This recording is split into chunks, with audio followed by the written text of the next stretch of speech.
What you're about to hear sounds like something pulled straight out of a political thriller. Hacked Wikipedia pages, alleged search engine manipulation, mysterious deaths, powerful families, global connections.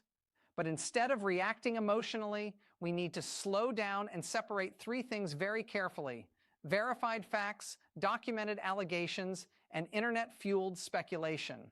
Let's start with what is publicly established. Jeffrey Epstein was a financier who was convicted in 2008 in Florida for soliciting prostitution from a minor and later arrested again in 2019 on federal sex trafficking charges. He died in jail in August 2019 while awaiting trial. His case has generated enormous public distrust, speculation, and scrutiny, partly because of his connections to wealthy and powerful individuals. Now, regarding the claim about hacking Wikipedia. Wikipedia is a publicly editable platform. Pages are frequently modified, vandalized, corrected, and locked. High-profile pages, especially controversial figures like Epstein, are typically protected by administrators. Edits can be traced through IP logs and editor histories. Over the years, investigative journalists have found that many public figures, politicians, corporations, PR firms have attempted to modify Wikipedia entries to improve reputation. That's not unique to Epstein. It's unfortunately common in reputation management. However, there is a major difference between someone editing or attempting to manipulate a page, a verified coordinated criminal conspiracy, and an email circulating online that claims dramatic internal hacking. When it comes to the alleged email describing search engine manipulation, that's actually more plausible in concept than people realize. Reputation management firms do use SEO tactics to bury negative results. That includes creating positive articles, boosting unrelated names with similar keywords, building link networks, using content farms, monitoring Google alerts. This isn't sci-fi, it's standard digital PR practice. Questionable ethically, yes. Illegal automatically, not necessarily. Criminal, only if laws are broken. Now let's address the more explosive part. The alleged individual who hacked Wikipedia, later found dead at the bottom of a cliff in France. Whenever you hear hacker connected to Epstein found dead, you have to immediately ask, what is the person's full verified name? Is there an official police report? Was the death ruled accident, suicide, homicide, or undetermined? Is this claim coming from primary sources or social media threads? There have been multiple cases over the years where online communities connect unrelated deaths to Epstein without confirmed evidence. Southern France, cliff deaths, mysterious circumstances, those elements are dramatic, but dramatic does not equal coordinated assassination. As of publicly available reporting, there is no widely confirmed official finding that a known Wikipedia hacker for Epstein was murdered. Now let's talk about the Maxwell angle. Ghislaine Maxwell was convicted in 2021 for sex trafficking crimes connected to Epstein. She is currently serving a federal prison sentence. That part is factual. You mentioned Isabel Maxwell. That's important. Isabel Maxwell is indeed the sister of Ghislaine Maxwell. She has worked in technology and cybersecurity sectors and has had associations with companies and conferences, including events connected to the World Economic Forum ecosystem. World Economic Forum is a global policy organization that hosts annual meetings in Davos. It includes thousands of business and political leaders. Being associated with it does not automatically imply criminal activity. Many executives, academics, and tech entrepreneurs participate. Now here's where narratives can spiral. When people see Epstein, a Maxwell, a tech entrepreneur, an Israeli internet company, a mysterious death. The brain starts drawing lines. Humans are pattern-seeking. We connect dots even when some dots are missing, but correlation is not proof of coordination. It's critical to distinguish between documented criminal activity, Epstein, Ghislaine Maxwell convictions, reputation management efforts, common among elites, and speculative claims of assassinations or global coordination. The search engine manipulation email you referenced, if authentic, demonstrates something very specific: reputation management through SEO flooding. That is ethically disturbing, but not automatically proof of murder plots. Now let's address the cliff death claim carefully. There have been individuals in France and elsewhere who had business, personal, or romantic links to people orbiting Epstein or the Maxwell family. Some died under unusual circumstances, but unusual does not equal proven elimination. In high-profile cases, especially when wealth and politics are involved, every death becomes suspect. That's a natural reaction. But without forensic confirmation, it remains suspicion.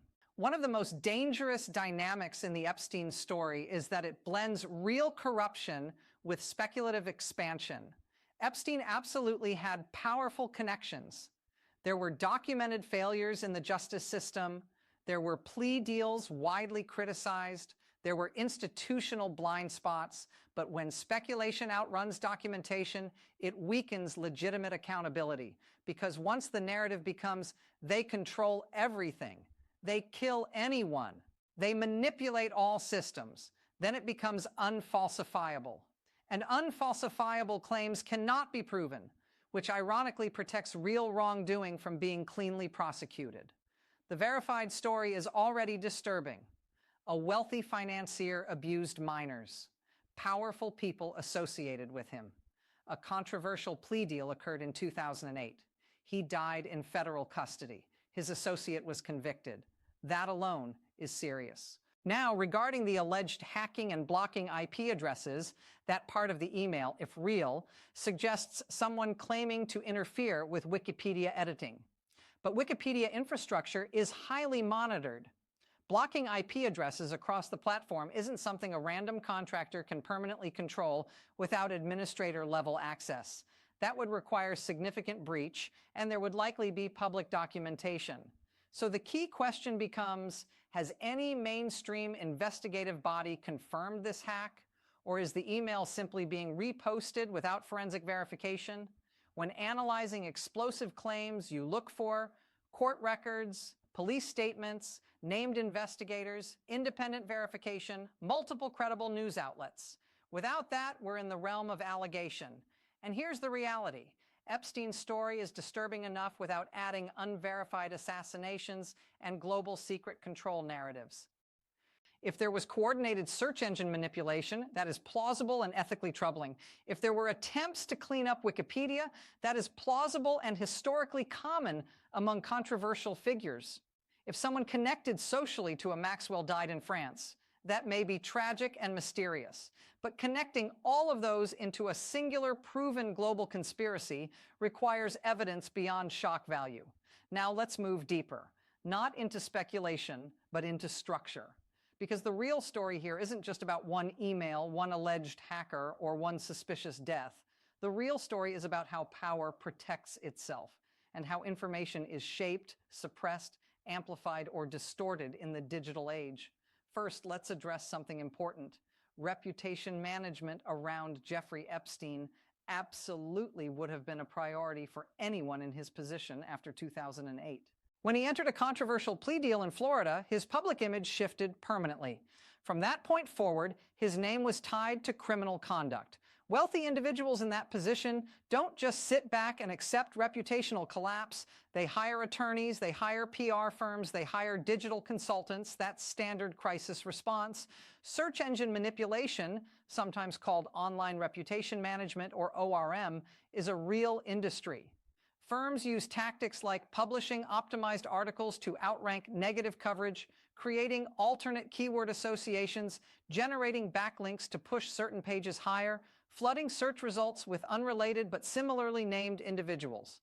If the email you referenced is authentic, it describes classic SEO flooding. Creating massive amounts of links to other people with the same name is textbook dilution strategy. Is it deceptive? Yes. Is it illegal automatically? Not necessarily. Is it proof of a murder conspiracy? No. Now here's where narratives often escalate. When people discover that information was intentionally manipulated, they jump to, what else are they hiding? That instinct isn't irrational. Powerful people have hidden things before, institutions have covered things up before. That's historically documented, but there's a difference between acknowledging corruption and assuming omnipotent coordination. Let's talk about the Maxwell connection again. Ghislaine Maxwell was convicted in federal court. That is verified. Her association with Epstein was central to the prosecution's case. Isabel Maxwell, her sister, has had a career in technology and cybersecurity. She has participated in conferences and initiatives connected to global policy spaces like the World Economic Forum. Now, here's where the human brain does something powerful and dangerous. It sees sex trafficking scandal, elite family, tech entrepreneur sister, global forum, Israeli internet company, alleged mysterious death in France, and it builds a web. But here's the key question. Is there documented evidence that Isabel Maxwell participated in or facilitated criminal conduct connected to Epstein? As of publicly available court records, no. Association does not equal participation. Elite networks overlap constantly. Finance overlaps with tech. Tech overlaps with policy forums. Policy forums overlap with governments. Governments overlap with law enforcement. That interconnectedness can look sinister. Sometimes it is. Sometimes it's just how global power networks function. Now let's address the cliff death again. Deaths near cliffs in southern France are not rare. Accidents happen, suicides happen, occasionally homicides happen. But in high-profile orbit cases, the absence of clarity becomes a vacuum, and vacuums get filled with speculation. The most important phrase in investigations is ruled by authorities as if a death is officially ruled accidental or suicide, you can question it, but you need counter evidence, not intuition. Without autopsy contradictions, witness testimony, forensic anomalies, judicial inquiry, it remains suspicion. Now here's where things get complicated. The Epstein case damaged public trust profoundly. His 2008 plea deal created outrage. His 2019 death in federal custody intensified suspicion. Surveillance cameras malfunctioned. Guards failed protocol. That created a permanent fracture in public confidence. When trust collapses, people assume the worst in every connected situation. That's psychologically understandable. But here's the danger. If every unexplained event becomes proof of a coordinated elite kill network, then actual provable corruption gets diluted inside exaggerated claims. Accountability requires precision. If someone manipulated Wikipedia, show the edit logs. If someone manipulated Google results, show the archive search results. If someone hacked IP addresses, show forensic documentation. If someone was murdered, show autopsy disputes. Otherwise, you're building a narrative that can't survive legal scrutiny. And here's the irony. Real corruption thrives when accusations become too broad, because then powerful people can dismiss everything as conspiracy theory, even the parts that are true. Now let's talk about information warfare. In the digital age, stories don't spread based on verified hierarchy. They spread based on emotional intensity. Shock travels faster than nuance. A headline like, "Hacker linked to Epstein found dead at cliff," will circulate infinitely faster than unverified claims circulate about deceased individual in France. That doesn't mean people are stupid. It means platforms reward outrage. When you combine a convicted sex offender, a wealthy global network, a controversial death, alleged digital manipulation, you have the perfect storm for viral amplification. But virality is not verification. Now here's what is responsible skepticism. Question institutional transparency. Demand release of documents. Scrutinize plea deals. Analyze financial networks. Investigate systemic failures. That's legitimate inquiry. What crosses the line into speculation is assuming coordinated murder without forensic evidence, treating association as proof, inferring global control without documentation. The Epstein case deserves serious investigation. It does not need embellishment because the verified elements are already severe. A financier with powerful connections committed crimes against minors. He received a controversial plea agreement. He died in custody under highly questionable supervision. His associate was convicted. Documents remain partially sealed. That is enough to justify public scrutiny. The moment you add unsupported assassination narratives, you weaken the foundation of accountability. Here's the bottom line. Reputation manipulation, plausible. Wikipedia edits, plausible. SEO flooding, plausible. Elite interconnectedness, real. Unconfirmed cliff murder tied to global conspiracy, not proven. If new documents emerge with forensic backing, that changes the conversation. Until then, responsible analysis separates documented fact, supported allegation, and speculation. The Epstein story is disturbing because of what we know, not because of what we can imagine. And in cases involving powerful figures, credibility is your strongest weapon. Lose credibility and you lose leverage. Maintain precision and accountability has a chance.